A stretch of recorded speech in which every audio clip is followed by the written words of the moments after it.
Good morning sa ating lahat mga kaibigan. Andito na naman tayo sa ating usapang magmamanok po.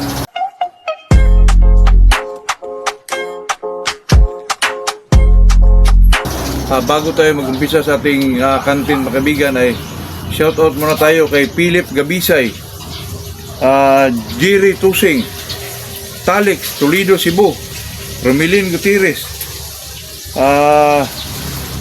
Gerson Lubico from Cagayan de Oro, Nomis Dong, Pagadian, kababayan ko to, Pagadian City. Kasi tayo naman ay nasa Tubod, Likhod lang po. Dati yun mga kaibigan, medyo malayo-layo na tayo dito sa Visayas.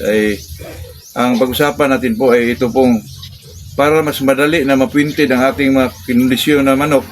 Ganito po ang gawin natin mga kaibigan, kasi po ito kasing mag-printing tayo ng manok mga kaibigan. Ang ibig sabihin ng printing po ay inilagay po natin ang kondisyon ng isang manok sa pinaka comfortable zone nila po, yung talagang komportable ang manok mga kaibigan, para pagdating ng araw ng examination po ay talagang lumalabas yung bilis, lakas at palo ng isang manok at saka wise ang isang manok po mga kaibigan. Kaya paano natin gawin ito para lumalabas yung mga klaseng yung mga pambihirang lakas, bilis, saka talino ng isang manok po? Kailangan po nila yung mga kaibigan. Sa akin naman dyan mga kaibigan, pinaka-importanting gawin dyan ay bago kasi ako mga kaibigan, pag mag-printing ako ng isang manok po ay talaga pong ipahinga ko po sa sa kulungan po mga kaibigan. For 3 days po yan mga kaibigan. Doon na yung palabas natin yung TLC mga kaibigan, yung tinatawag na tender loving care po ng isang manok. Parang binibibigyan mo na yung isang manok mga kaibigan, kasi sa araw ng conditioning, yung mga training, talagang sila doon mga kaibigan, talagang napaka-stress sila doon. May mga stretching, training talaga. Kaya pagdating na i-point mo na isang manok mga kaibigan, talagang binibibi na natin yan. First, ang gawin natin dyan i-disinfect natin yung kulungan nila.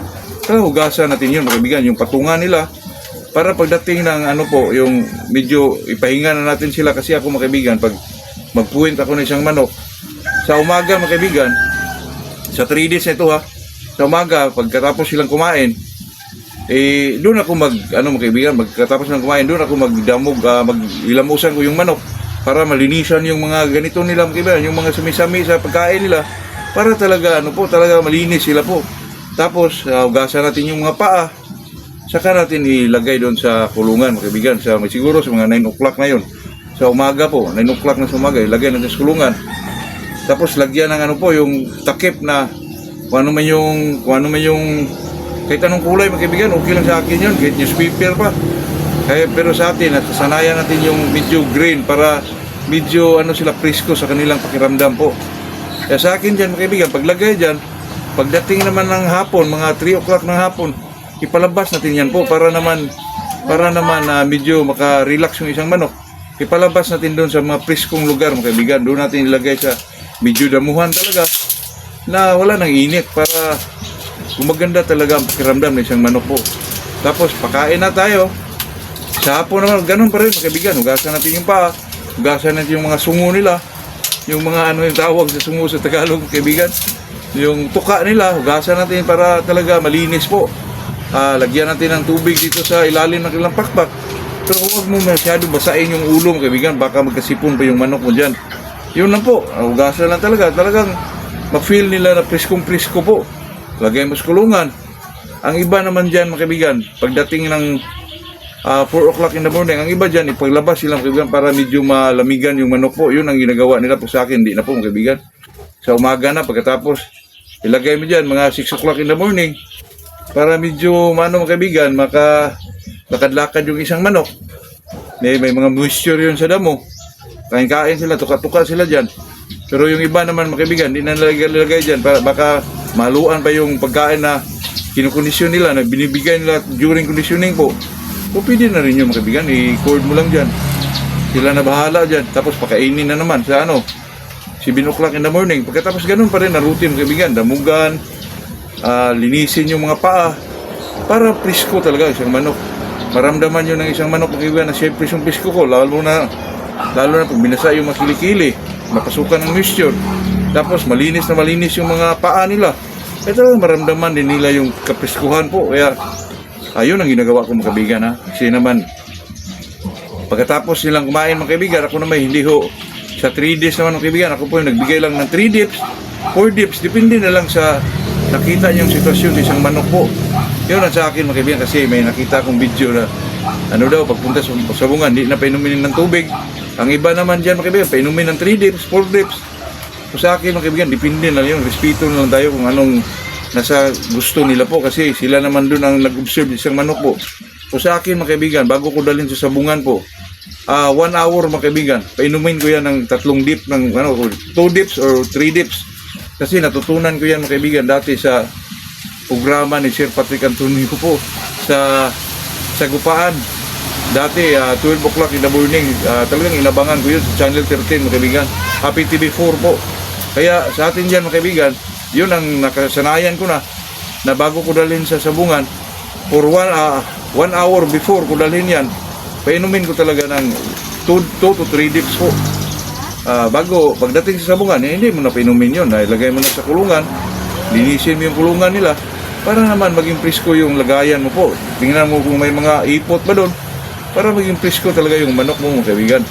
At saka, sabi nila mga kaibigan, ipalabas ba daw, ilimber ba daw, kung sakasakaling, sa akin naman dyan mga kaibigan, every 2 hours, kung malayo-layo pa ang laban, di pa nakatapan mga kaibigan, ipalabas talaga natin yan, para naman medyo makaipot siya. Pero sa akin dyan mga kaibigan, sa bahay pa po, bago ko dalhin yan sa sabungan, ipalabas ko na yan sa limber mga kaibigan, para medyo makaipot ang isang manok po. At saka ganito pala mga kaibigan, kasi ang iba dyan, pagdating sa sabungan, may mga ano po sila na tinatawag ng mga sikal, yung talagang medyo basa na, yung talaga na lumalabas na daw ang ano. O sa akin mga kaibigan, ay tayo mga gilid buwis yan lang. Nakita ko sa mga pagpahinga ng 3 days mga kaibigan, makitaan mo na yung manok na medyo lumiliit na yung mga ipot nila, na pwede mo nang damputin, lumiliit na may mga puti sa dulo. Nako, yun na yun mga kaibigan. Talagang ang mga manok na ganyan mga kaibigan ay talagang may mga palo na talaga. Pero pag medyo malaki-laki yung mga ipot, nako, huwag masahan yan mga kaibigan, malaki-laki na medyo pasa pa, nako, huwag mo na lang yung ilaban mga kaibigan po. Kasi sa akin po, experience ko po yan, pagpahinga ng hanggang 2 days, lalo na pag 3 days na medyo nakitaan mo na maliliit yung mga ipot nila, tapos may mga puti sa dulo, tapos pwede mo nang mandamputin mga kaibigan. Ang sukatan talaga dyan mga kaibigan, tingnan mo yung ipot na hindi ba basa, hindi ba masyadong tuyo. So sa tingin mo mga kaibigan, madampot mo, naku, pwede na po yan mga kaibigan. Talagang magpaulan na po ng mga palo ang mga manok na ganyan po. Tayo naman mga kaibigan ay sa mga ganyan po, may mga iba-iba tayong paniniwala mga kaibigan. Pero kung ang binibigay lang natin ay inirbon si Kabitubel, nako, talagang makitaan mo ng ganyan po. Kung ginaganon mo ang estilo mo sa pointing mga kaibigan, talagang lumiliit na po yung mga ipot na may mga puti sa dulo po. Ito naman sa atin mga kaibigan ay may mga iba-iba tayong paniniwala. May kaibigan na akong Tagalog mga kaibigan, si Busing po tawag ko, Greg Malaka, taga Muntinlupa po. Sa kanya mga kaibigan, bago dalhin sa sabungan, ito lang, painumin ng tubig po. Painumin ng tubig hanggang sawa ang manok mga kaibigan, maminom.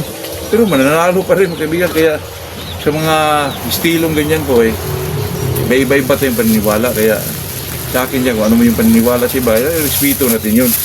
Depende na lang yun kung ang manok niya palaging talo, pero kung sa tingin ko mga kaibigan, kahit anong gawin mo, mananalo pa yung iba Kung sa akin po talaga, bago ko dalhin, 1 hour before, bago ko dalhin sa sabungan yung manok ko, painumin ko muna ng 2 to 3 dips po. Kung sa tingin mo naman ay medyo basa yung manok mo, huwag mo nang painumin po. Depende na lang sa inyo yun mga kaibigan. Kaya ako po ay hindi ako nag-advise. Ako po ay talagang sinishare ko lang kung ano yung mga ginagawa ko dito sa ating manukan po. Munting manukan mga kaibigan. Gilid-gilid boys lang tayo, wala tayong mga pira. Kaya paanuhan na lang natin itong ano natin dito mga kaibigan, kung ano lang yung mga sa tingin natin ay tama po. Yun lang mga kaibigan. Magandang umaga sa ating lahat po. Tayo po nagpapasalamat sa ating mga nagpapatuloy na nagsumusuporta sa ating channel mga kaibigan, sa mga nanonood. Pero yung nagsabi mga kaibigan na paano daw makasali sa raffle, pag nag-comment kayo mga kaibigan, ay talaga pasok na kayo po. Magandang umaga sa ating lahat po.